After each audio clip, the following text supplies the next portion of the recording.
ये हंस तीर्थ है, उत्तर प्रदेश शासन ने सूचना एवं जनसंपर्क विभाग ने 2025 में प्रकाशित किया है। ये इसके पौराणिक महात्म्य को दर्शा रहा है। 1629 में बताया गया है कि ये निर्मित किया गया और यहाँ पर साधना तपस्या का विशेष फल प्राप्त होता रहा है। ऐसी महिमा से संपन्न हंस तीर्थ संध्या वट वृक्ष तीर्थ हमारे आस्था का केंद्र रहा है। जैसे कि आप ये देख रहे हैं, सूचना एवं जनसंपर्क विभाग से यह प्रकाशित ग्रंथ विद्यमान है आपके सामने।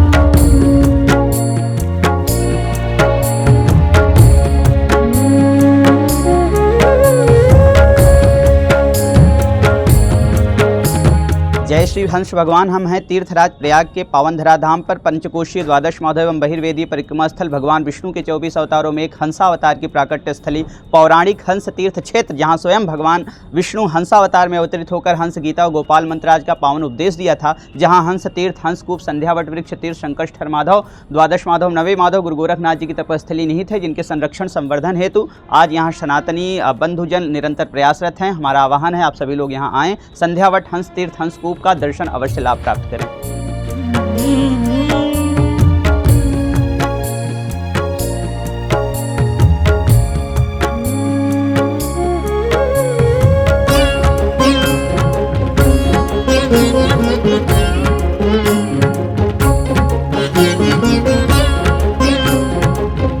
तो इस पावन पवित्र तीर्थ स्थल के संरक्षण हेतु हमने प्रशासन से पंचसूत्रीय निवेदन किया है। प्रथम यह कि पौराणिक हंस तीर्थ क्षेत्र को अतिक्रमण मुक्त करके एक सुलभ गलियारा यानी कॉरिडोर बना दिया जाए। द्वितीय यह कि हंस तीर्थ मंदिर और हंसकूप का जीर्णोद्धार किया जाए। तृतीय यह कि संध्या वट वृक्ष के नीचे श्री शंकरष्ठर माधव की पुनः स्थापना कर दी जाए। और चतुर्थ यह कि पुरातत्व एवं पर्यटन विभाग आगे आकर अपना बोर्ड स्थापित करें ताकि सबको दर्शन सुलभ हो। पंचम यह कि हंस तीर्थ क्षेत्र के दर्शन हेतु गए पूज्य संत व्यास मुनि एवं अन्य साधु संतों को अराजक तत्वों द्वारा बंधक बनाकर प्रताड़ित किया गया एवं झूसी थाने में फर्जी मुकदमा दर्ज कराया गया, मुकदमा अपराध संख्या 64/2023, उसको निरस्त किया जाए। और उन अराजक तत्वों पर जो मुकदमा दर्ज हुआ मुकदमा अपराध संख्या 231/24, उस पर तत्काल प्रभाव से कार्रवाई करते हुए सज्जनों को न्याय प्रदान हो।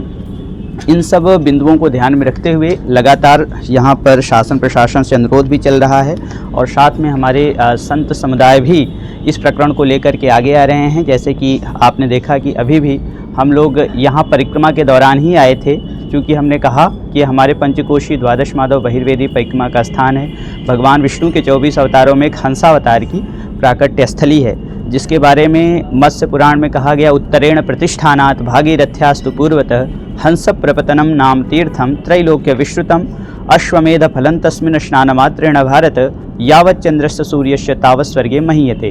अर्थात गंगा जी के पूर्वी तट पर और प्रतिष्ठानपुर झूसी के उत्तर में प्रसिद्ध पौराणिक हंस प्रपतन नामक तीर्थ हंस भगवान की जन्मस्थली है। और ये मत्स्य पुराण और कूर्म पुराण का उद्धरण है जो हमने आपके सामने दिया, जैसे कि पटचित्र में दिख भी रहा है आपको। और वहाँ हंस तीर्थ में निवास करते हुए हंसकूप के जल के पान से अश्वमेध यज्ञ का फल प्राप्त होता है। कूपम चैवतु तत्रास्ति प्रतिष्ठानेति विश्रुतम तत्र स्नात्वा देवा शंतर्प्यते मानुषः, यानी इस पवित्र हंसकूप के जल के से तर्पण करने से पितरों का कल्याण होता है, उन्हें मोक्ष की प्राप्ति होती है।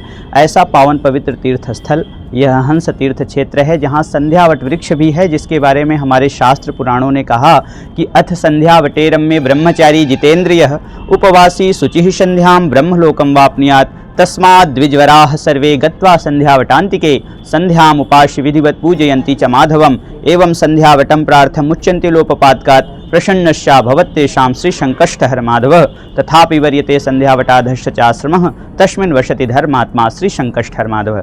यानी इस पावन पवित्र संध्यावट वृक्ष तीर्थ के नीचे विराजमान होकर त्रिकाल संध्या करने से व्रात्य संज्ञा का निवारण होता है एवं संध्या वंदन सिद्ध होती है, ब्रह्म ज्ञान की प्राप्ति होता है, संध्योपासन के लोप का प्रायश्चित होता है और सहज में 6 चक्रों का भेदन होता है। ऐसा यह पावन पुनीत संध्या वट वृक्ष तीर्थ है, जहाँ पर अभी आपने बाहर से ही सही उनका दर्शन लाभ प्राप्त किया, माना अंदर प्रवेश नहीं कर पाए।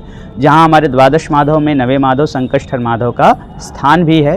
तो हमने यह शास्त्रीय प्रमाण आपको बताया और इनके लिए अनवरत हम लोग संघर्षरत भी हैं। इस पर पुरातत्व विभाग की रिपोर्ट भी है, पर्यटन की, राजस्व विभाग की, नगर निगम की, विकास प्राधिकरण की और मेला प्राधिकरण की, क्योंकि यह हमने कहा कुंभ मेला प्राधिकरण के क्षेत्र में भी आता है। और यह हंस कूप भूखंड संख्या 3 में है, हंस तीर्थ आश्रम भूखंड संख्या 12 में है, संध्यावट वृक्ष तीर्थ संकष्टर माधव गोरखनाथ जी की तपस्थली भूखंड संख्या 11 में है, झूसी कोहना प्रतिष्ठानपुर के नाम से जो विख्यात रहा। गुरु गोरखनाथ जी की यहीं तपस्थली भी रही। हम आपको अवगत करा दें कि यह प्रतिष्ठानपुर इसका प्राचीन नाम था, वर्तमान नाम झूसी के रूप में आप जो जानते हैं, उन्हीं के ही प्रभाव से इसका नाम झूसी पड़ा था। क्योंकि जब गुरु गोरखनाथ और भगवान मच्छेंद्रनाथ यहाँ तपस्या के लिए आए थे तो तत्कालिक शासक ने उनका अपमान किया था, जिसके कारण उन्होंने शापित दिया था कि यह आपकी नगर झुलस जाएगी, जिसके कारण यह स्थान झुलसा और इसका नाम झूसी पड़ा।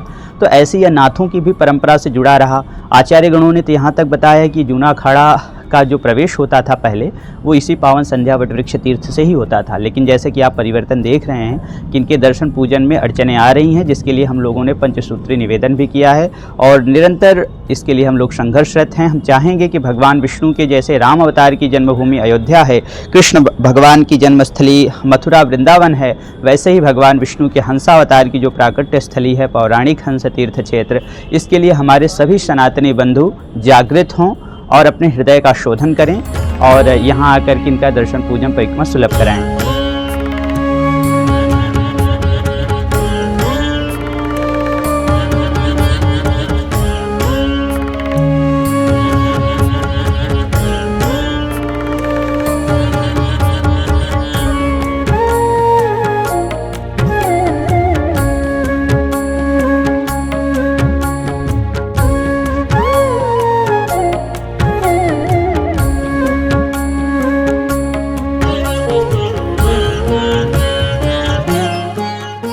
आए हैं दर्शन करने के लिए, गेट बंद है, अब जा रहे हैं उदास होकर के। आशा करते हैं कि शासन प्रशासन के भी लोग खड़े हैं, इनसे भी आशा करते हैं, प्रार्थना करते हैं कि हम लोगों को हमारे दर्शन को सुलभ कराया जाए, अतिक्रमण मुक्त करा करके हम लोगों को दर्शन दिया जाए। सब साथी लोग उदास होकर बस कब्जा मुक्त हो जाए, यहाँ से लोग दर्शन करें। ये स्थल तो रमणीय है जी, लेकिन चूँकि अब कब्जा इसमें वर्तमान में किसने दीवार को रखा है जिसको हम लोग स्पर्श करके समीप जा कर के नहीं कर सकते हैं।